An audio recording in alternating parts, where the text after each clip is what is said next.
Hello and welcome to Spectrum News at 9. My name is Xavier Robert, coming to you live from Uyo, the capital city of Akwa Ibom. Let's take a look at the headlines. 8th Akwa Ibom State House of Assembly inaugurated today with Abak State Constituency Representative Udemo Tong sworn in as Speaker. President Tinubu Kwankwaso in closed-door meeting in Aso Rock. Plus, White House says Russia working to produce Iranian drones next year. Details of these stories and more in a moment.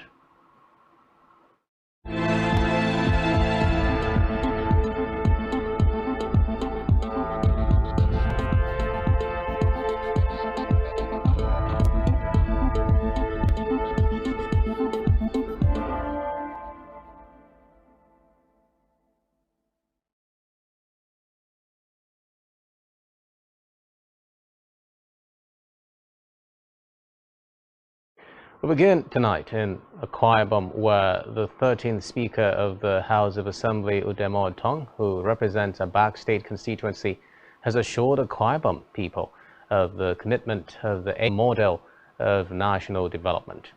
In his acceptance speech after his swearing in, the Speaker pledged to work in accordance with the provision of the Constitution of the Federal Republic of Nigeria. Our correspondent brings us details. Today in Akwa Ibom featured the dawn of a new era as the 8th Akwa Ibom State House of Assembly was inaugurated with different high points of the event, beginning with the reading of the proclamation from Governor Omoino by the Clerk of the House in Sikagabasi Orok, inaugurating the 8th Assembly, including the nomination and confirmation of the Speaker and his deputy, Elder Udemo Tong and Kufrabasi Edidem respectively, who are indeed both second-term members of the House. The Clerk of the House also confirmed that all the House members have declared their assets, judging from a letter received by her office from the Code of Conduct Bureau, CCB. I, Pastor Umoino, the Governor of Akwa Ibom State of Nigeria, hereby make the following proclamations. The first section of the 8th Akwa Ibom State House of Assembly shall be held on the 9th day of June 2023. Next on our list is asset declaration. It is my pleasure to announce that my office has received a confirmation from the Code of Conduct Bureau affirming that every member-elect has declared assets as required by law. In his acceptance speech, the 13th Speaker of the State House of Assembly, Udemo Tong, who represents Abak State constituency, after his swearing in, alongside his deputy and Itu constituency representative, Kufrabasi Edidem, as well as other 24 members making up the House, pledged that the 8th Assembly shall work in accordance to the provision of the Federal Republic of Nigeria's Constitution, as well as work with the standing order of the Assembly, and employ due process in all its activities to smoothly serve the people of Akwa Ibom State. He also urged the elected members to work tirelessly in its task of lawmaking for a more peaceful and prosperous Akwa Ibom. I know as a founder we are from different constituencies. Nevertheless, I shall work with honorable members to ensure that we protect the interests of all constituencies.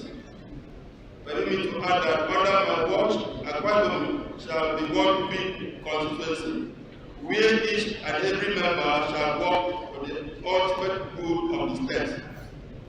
We shall redefine the concept of effective representation through legislations and resolutions that will guarantee social and economic freedom for the people of Akwa Ibom State, so as to make our state a model for national development. The Speaker thanked the Governor of the state, Umar Basi Eno, as well as the immediate past Governor, Udom Emmanuel, for the seamless and cordial relationship thus far. A total of 26 members-elect took their oath of allegiance and office, all pledging to perform in accordance with the Constitution of the Federal Republic of Nigeria.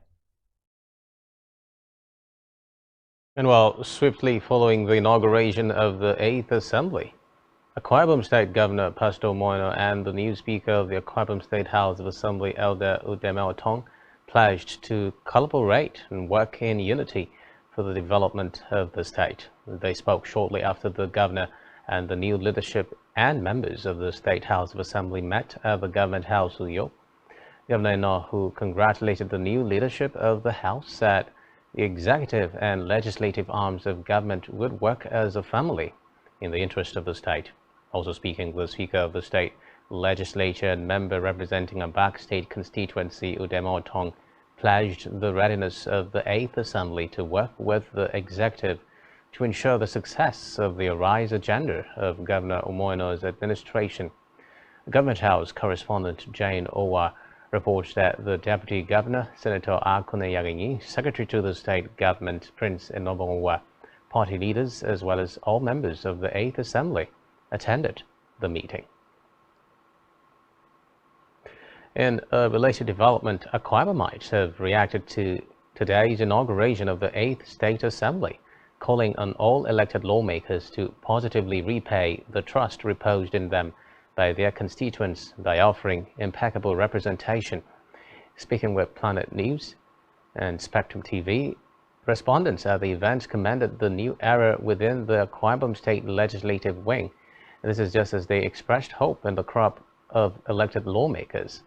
Some of them urged the new Speaker, Udeme Otong, to improve on the performance of the former Speaker of the 7th Assembly and generally sought for cordial relationship between all arms of government that will translate into effective growth and development in Akwa Ibom State. There has been a very successful outing. The inauguration has gone, state constituency. That's a very sharing, coupled with the terrain of things in the state today. I would rather exhort them to be law-abiding, cooperate with the governor, pass the bills on time so that we can expect the dividend of the democracy, thereby bringing development to the state. I wish them to give the governor the maximum cooperation. Impeccable service to the people of serve God. Back to the seat of power, where the Akwa Ibom State Governor Pastor Moino has expressed displeasure at the pace of work at the Dakata Luxury Estate along the Airport Road, Uyo. Speaking during an unscheduled inspection of the project, the governor frowned at the absence of project supervisors at the site, stressing that such attitude to work will no longer be tolerated, while stating that more unscheduled visits will be paid to various ongoing projects in the state. The governor charged the people to put the right attitude to work when contracted on any project. I want to know who are the contractors handling this project. I want to know why our engineers are not on site on this project. This project will be abandoned. I was commissioner for lands when this project was initiated. I have a clear understanding of what the governor, as he then was, wanted for this project, and it's good for the state. Nobody is on site to monitor what contractors are doing, so we cannot, and this is just the beginning. I will be going on inspection without giving notices to anybody. We must wake up. Want to know why? In the meantime, Akwa Ibom State Governor Pastor Moino has announced the government's readiness to collaborate with the federal government to deliver dividends of democracy to the people of the state. Governor Eno gave the assurances while speaking with Government House correspondents at the Victor Atta International Airport shortly on arrival from Abuja on a visit to President Bola Tinubu. The governor said his administration would continue to foster collaborations beyond party lines to achieve the Arise agenda of the administration, including the Ibom Deep Seaport in the state.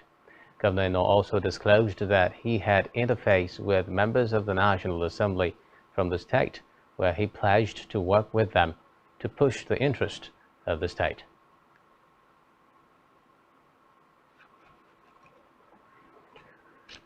Moving on now to the national scene, where President Bola Tinubu is currently having a closed-door meeting with Rabiu Kwankwaso of the New Nigeria People's Party (NNPP).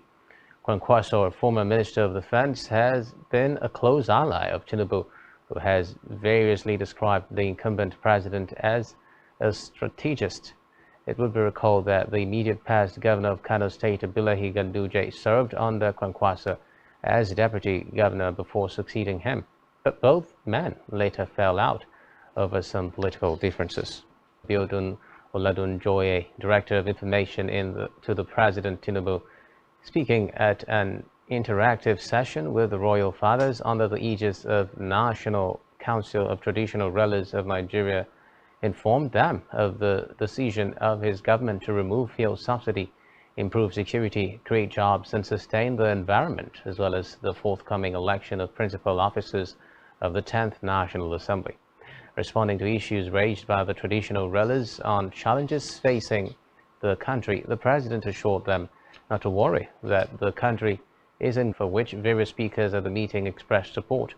President Tinubu appealed to the traditional leaders to persuade Nigerians to have faith that fuel pump prices will eventually come down.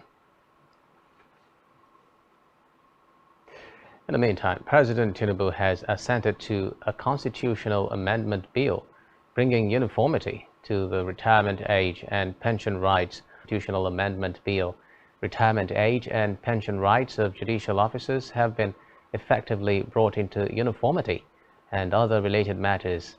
While signing the amendment bill into law, President Tinubu pledged his administration's dedication to strengthening the judiciary, ensuring the rule of law, and empowering judicial officers to execute their responsibilities effectively. For the federal government to pay some judgment debts totaling approximately 543.6 billion naira. The chairman of the House Committee on Aid, Loans and Debt Management, Ahmed Dayabu, laid the report on the presidential request, but the lawmakers resolved that work had not been concluded on it and stepped down its consideration till the 10th House. Recall that the former president had last month, at the twilight of his administration, written to the National Assembly to seek approval for payment of judgment debts owed by the 6.3 billion naira. According to Buhari, in a letter addressed to the former president of the Senate, Ahmed Lawan, and former Speaker of the House of Representatives, Femi Wajabiamila, the government will make the payment through the issuance of promissory notes. In a separate institutions to embrace and promote the e-Naira policy both as a payment system and a medium of exchange, it regretted that the majority of people are not using the e-Naira platform, even though it started in 2021. The Akwa Ibom State Branch Controller of CBN, Mercy Obomonpo, made the appeal at the office of the University of Uyo Vice Chancellor during the represented by the Assistant Director CBN, Isang Enya, explained that the e-Naira will aid monetary policy decisions and address some difficulties seen in the use of physical cash. On subsidy, the Revenue Mobilization Allocation and Fiscal Commission (RMAFC) has backed President Bola Tinubu's decision to stop the subsidy on petrol products. The RMAFC chairman, Mohammed Shehu, said payment of Humanga Petroleum Company Limited (NNPCL), one of the major sources of revenue to the Federation account, had since stopped contributing to the national purse due to the fuel subsidy administration. According to the RMAFC boss, the president's pronouncement of the removal of fuel subsidy due to the non-budgetary provision for subsidy is a masterstroke that broke the jinx and the appropriate step in the right direction, involved in examination malpractice since the start of its ongoing West African Senior School Certificate examination for school candidates.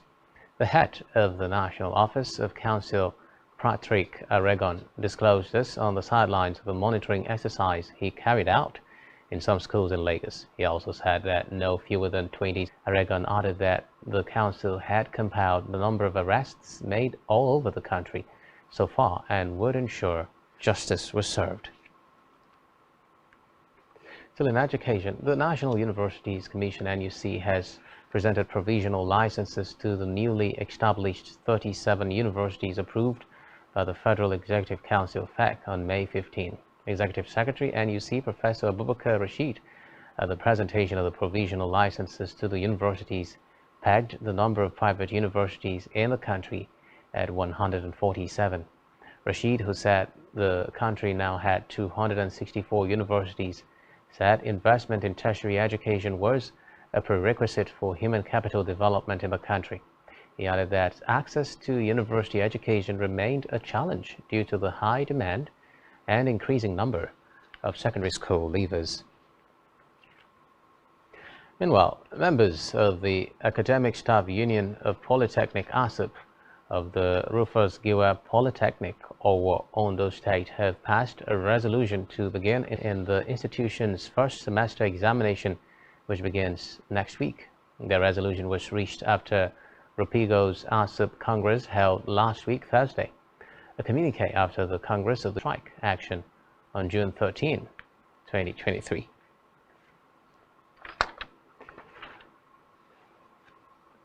Still to come in the news. Meta plans to create Twitter rival. To stay with us.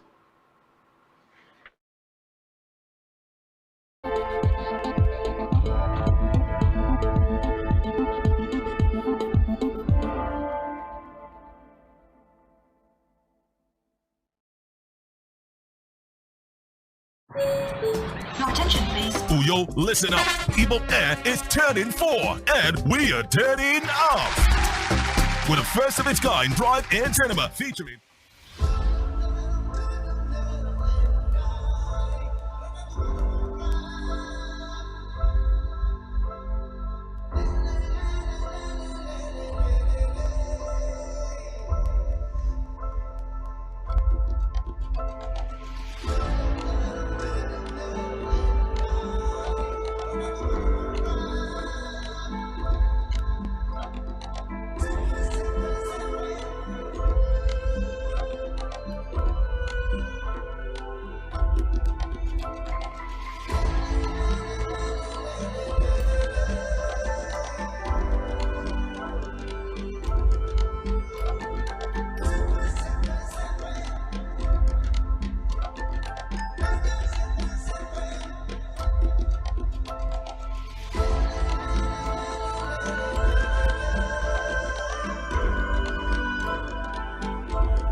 Spectrum TV, broadening your horizon. business exists only to meet the needs of the people. But there's an extra advantage if your product and services are pitched on a platform that gives you the added advantage over your competitors. For your desired return with a frequency of 12733, Spectrum Television, broadening your horizon.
Every society is premised on the quality of relationships forged by its inhabitants. The health of these relationships determines how well people, relationships, organizations thrive and how long they stick together. Join Uyai Anyekan on Connect every Wednesday from 6 p.m. to 6:30 p.m. and on Sunday 2:30 to 3 p.m. on channel 421 on Star Times to catch all the conversations, interviews, real stories and how to navigate relationships and family life in the 21st century. Real people, real faces, real stories. Connect live on Spectrum Television.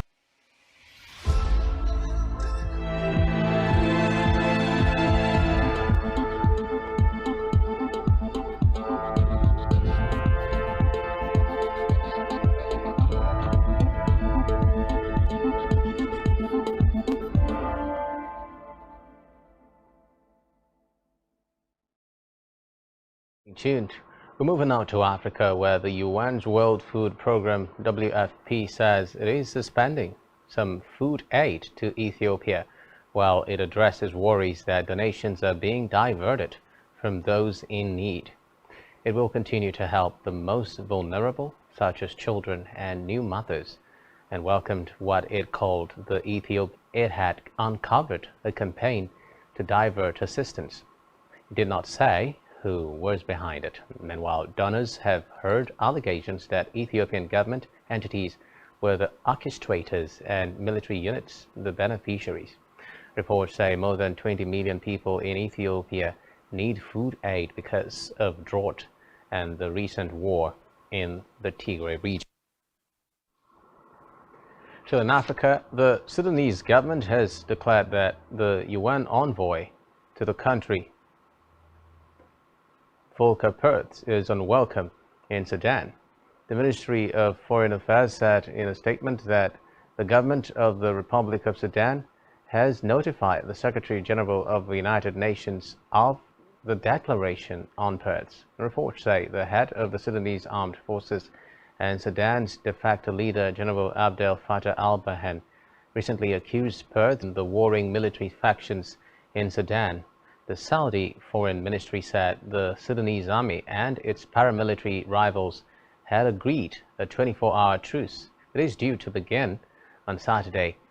And Saudi Arabia and the United States have had repeated mediation efforts since the fighting erupted in April. The Foreign Ministry in Riyadh warned that if the ceasefire failed, it would consider people have been forced from their homes since the fighting began, many of them crossing to neighboring. In the meantime, rights group Amnesty International has called on Senegalese authorities to carry out independent investigations into the deadly violence during protests last week, saying at least 23 people died. The death toll by Amnesty is higher than the official number of 16 announced by the government. The rights group says 3 children were among 23 killed. They said the deaths, including some by gunfire, were recorded in the capital Dakar and the southern town of Ziguinchor during the violent protests on 1 and 2 June. And while Senegal's government had earlier said it had launched an inquiry into the protests' deaths, it has not responded to Amnesty's statement, and there has been a wave of recent protests in Senegal relating to the trial of opposition leader Ousmane Sonko. Angolan President João Lourenço has sacked the minister responsible for economic and social development following protests triggered by the government's decision to end fuel subsidies. According to a statement, he replaced Manuel Nunes Jr., a seasoned minister and economics professor, with the central bank governor José de Lima Massano. The withdrawal of the subsidies, which Nunes Jr. said was aimed at cutting government spending, came into effect on June 1, leading into a steep rise in fuel prices. The oil-rich nation has since experienced a wave of protests, with more expected over the weekend. Recall that on Monday, 5 people died and 8 were injured after police opened fire on a group of protesters in the city of Huambo. spiritual head of the Anglican Church has urged the clergy in Uganda to reject a new anti-gay law just approved by President Yoweri Museveni.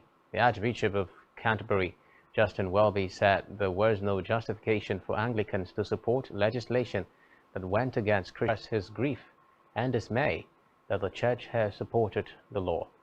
Meanwhile, gay sex is now punishable by life in prison, while what the law calls aggravated homosexuality, including transmitting HIV, attracts the death penalty. So in Africa, the government of Burkina Faso has offered a bounty of up to $293,000 for 20 wanted terrorists.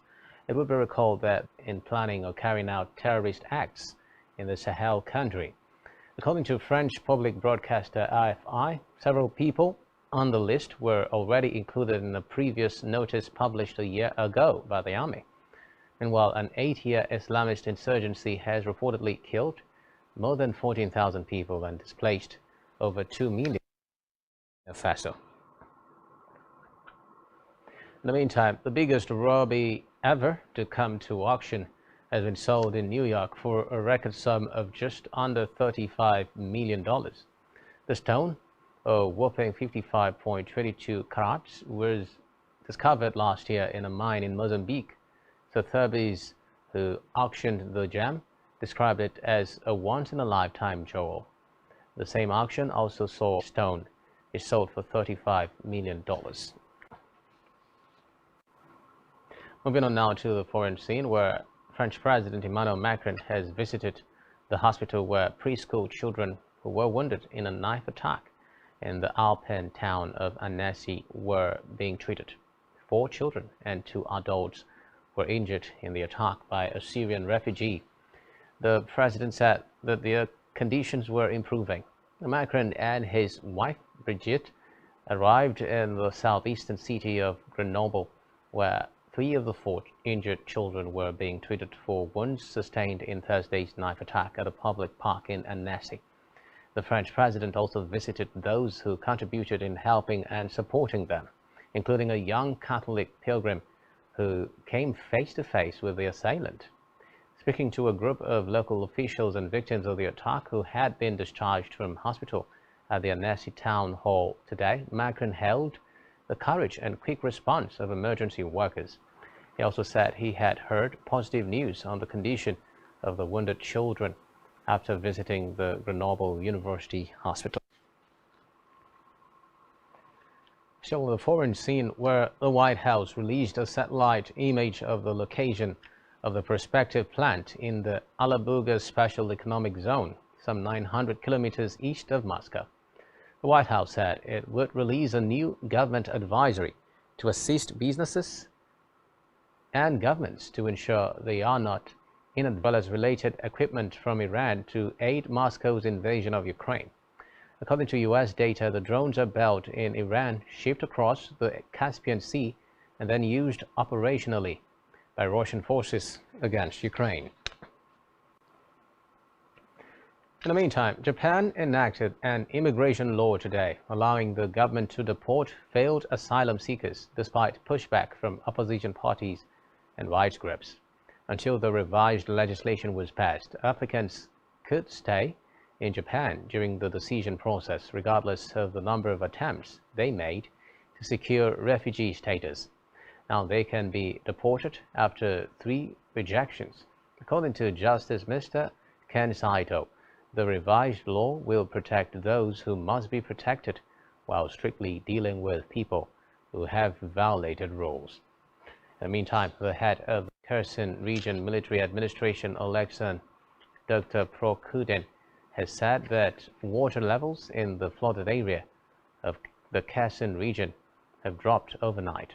Prokudin said, on average, the water level on the west bank of the Dnipro River is 5.38 meters, that is 17.7 feet, and in Kherson City it is 5.35 meters. The local commander reiterated calls for affected residents to flee for safety. He added that 3,624 houses in 32 settlements of the Kherson region have been flooded. 2,300 352 people have been evacuated and 550 animals have also been evacuated. Elsewhere, the head of the office of the President of Ukraine, Andriy Yermak, has said 2 people have died after Russia shelled a hospital in the city of Uliapol, close to the southern front in the Zaporizhia region. Yermak revealed this in a Telegram message where he posted a photo of the hospital with the windows blown out. Speaking further, Yermak said there are 2 dead employees of the hospital, a junior nurse and a plumber, while 2 more people are aerial bomb hit the hospital. Still on the foreign scene, China's defense ministry says China and Russia will be holding a joint military drill this year. Top generals from each side confirmed in a virtual meeting today with Valery Gerasimov, Chief of General Staff of the Russian Armed Forces.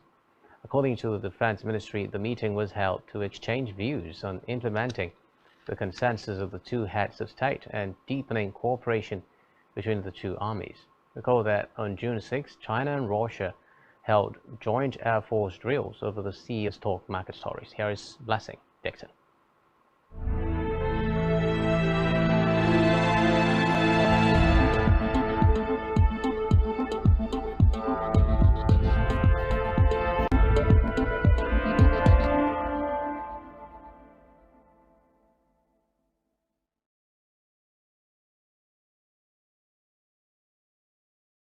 Thank you, Xavier Robert. Good evening. It's another business day. My name is Blessing Dixon. In the news, we begin with Facebook owner Mark Zuckerberg.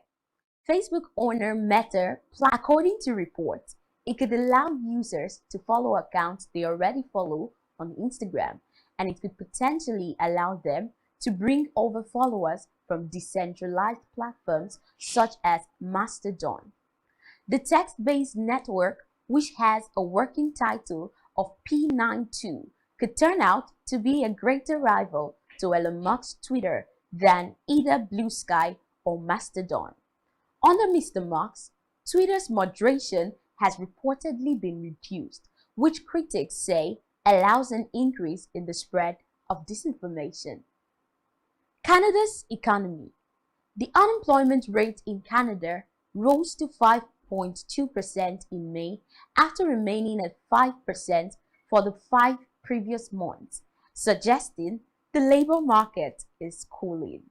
Meanwhile, 17,300 jobs were lost, the first decline in 9 months, and compared to forecast of a 23,200 rise. And in Nigeria, Nigeria's crude grades are failing to attract buyers from Africa and Brazilian grades as a substitute for the country's highly sought-after sweet crude. Top crude grades of Africa's biggest oil producer, Bonny Light, Focados, and Brass, have a reputation for being light in sulfur, a quality that has made them the darling of refineries in Europe and Asia. Traders are flocking to the Euro crude blend because they see the Nigerian grades as relatively costly, with traders reluctant to offload the country's cargoes. According to Scouts, and it's time for the Nigerian stock market report. Today is the last trading day of the week, and a total of 504.73 million shares in 6,595 deals, corresponding to a market value basis point to close at 55,930.97 trillion naira. 120 listed equities participated gainers with 10% share price appreciation, closing at 6 naira, 71 naira, 95 kobo per share. FCMB. Many thanks. Last thing, still to come in the news.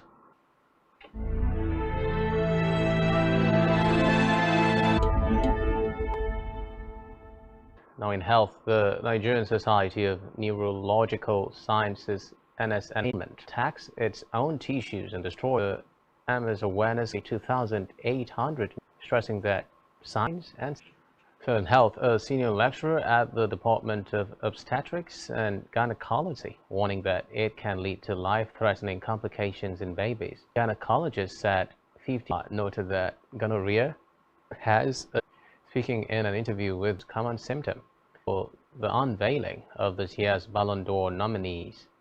According to France Football, according to reports, the list of 30 players on June 10. And Ahmed Musa de Sierra Leone in Monrovia, Liberia. Title in 33 years, and the semi-final Kweze was also invited to add depth, and Brighter Shai Samuel recall that the Super Eagles are top of their qualification group with 9 points out of 4 matches, followed by Stadium in Monrovia on Sunday, 18th June. In the meantime, the Falconets, Nigeria's national under-20 women's football team, have been drawn to face Burundi in the second round of the 2024 FIFA Under-20 Women's World Cup qualifiers. The draw was officially conducted by the Confederation of African Football in the round-robin format between September 1 and September 10, 2023. Equatorial Guinea will face Libya, Togo will take on Guinea-Bissau, and Mauritius will face off against Chad. The winners from this round will then move on to the second round of the qualifiers. Nigeria semi-finalists. The second qualifying round matches will take place between October 6 and October 15, with the winners heading to the third round of qualifiers scheduled for November 12 through November 19. On entertainment news, Grammy Award-winning singer Burna Boy said that it has always been his dream to unite people from all walks of life with his music. The self-acclaimed African giant made these remarks in an Instagram post today after his sold-out concert last weekend at the London Stadium in the United Kingdom. And while Burna Boy is currently the rave of the moment on the world stage. Still on entertainment news, Nigerian Afrobeat stars have made the nomination list for the 2023 BET Awards. Over the years, Nigerian superstars have been a recurring part of the BET Awards while dominating the African category and finally breaking into the main categories. The nominees for the 2023 BET Awards have been announced, and Nigerian megastar Burna Boy has earned multiple nominations, while Irish star Asake and Terms also earned nominations. Nollywood actor Nonso Diobi has explained his 6-year-long absence from Nollywood. Appearing in a recent interview with Newsman, the veteran actor revealed that he left the acting scene to focus on gaining more knowledge to become something else in entertainment. Diobi, who had a great run in the early 20s, added that he has evolved from acting to one film titled Borderline, quickly becoming a household name and getting nominated for a couple of awards after appearing in more than 80 movies. And lastly, on Entertainment Tonight, chef Hilda Ifyong Basi, popularly known as Hilda Basi, has denied rumors that she charged 25,000 for the longest cooking marathon by an individual with a 100-hour record time. Disclosed this in a post shared on her Twitter handle today. Recall that a purported e-flyer recently surfaced on the internet, alleging that Hilda is charging 25,000 naira for personal meetups, live cooking and food tasting in Abuja on June 24 this year. Reacting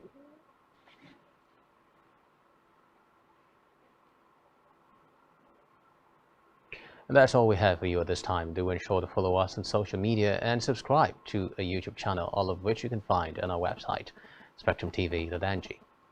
You've been watching Spectrum News at 9. My name is Robert, wishing you a terrific weekend and good night.